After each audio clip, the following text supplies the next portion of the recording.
So, okay, a situation where a Muslim woman has been working and she passes away, how is her wealth supposed to be shared? Okay. Yeah. So for that, another right that Islam has given women like over 1,400 years ago is the right to own property, to do business, conduct it however she likes, to own her property, to buy, to sell. These are rights that women did not have in pre-Islamic Arabia and even in Western Europe for a very long time. Islam gave this right to Muslim women that they could own their own. So before, women used to be part of property. So the woman was part of the property of her father or her husband. But after Islam, she could own her own property by herself. And when she dies, the same ruling that applies to the estate of a deceased man applies to the estate of a deceased woman. The Quran in Surah An-Nisa already listed some Quranic heirs, those who are obliged and entitled to inherit a person.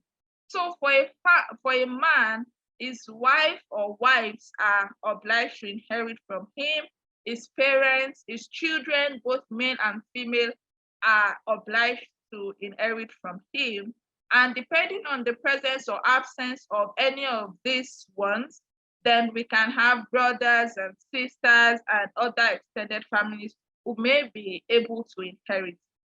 The same thing applies to a woman. So if a woman dies leaving property behind, our parents have a right to an inheritance, just like our husband does, and just like our children does. So if she doesn't have children, there are fixed shares for the husband. If she has children, the division of inheritance is actually a very complex topic on its own that we still need more people within the woman to specialize in. But basically, a woman's property is hers.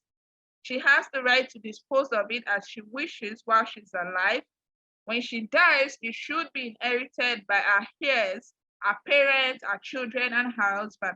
So it doesn't automatically become the property of her husband.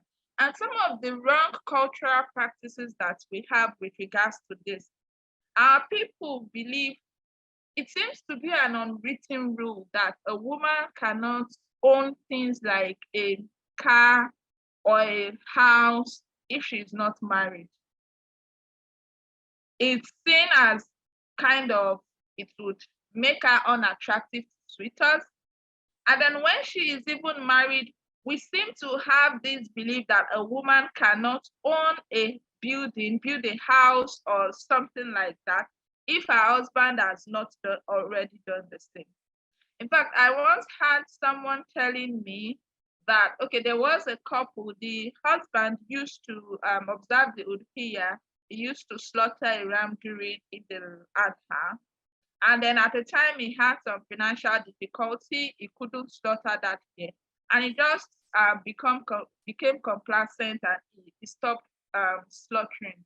Then the wife was reporting to her own mother and was saying, Mommy, I don't understand my husband. This one has not been observing the Udhiyah. It's been 4 years now.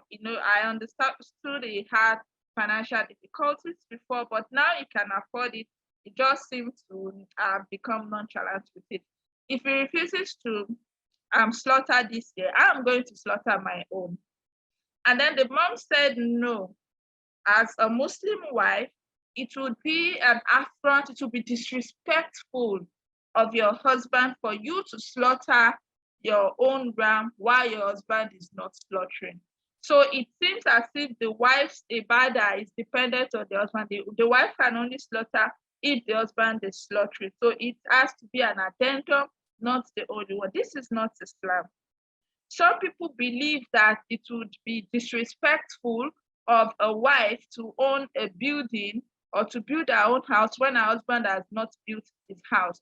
So in many cases, if she has the wealth to do this, there's a feeling that she has to either build the house in the husband's name or put their names together. But there is no such expectation from a man. Nobody expects a man to build his house in his wife's name or to include her name if she is not contributing to this.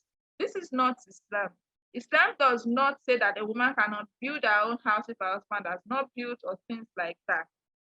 Rather, it is part of good relationship with the marriage that the husband is aware that his wife is taking this step. If it's her house, she built it completely in her name is on her document, Islam gives her the right to do so. If she wants to do sadaqah, if she wants to build the house for the husband, she's free to do so, but Islam does not make it compulsory on her to do so. So some of these kind of rulings and treatment that we expect from women are actually not by Islam, but really just by culture. And then they've been given some religious coloration to make them more entrenched in our society. Wow, thank you so much. I learned a lot there. Thank you.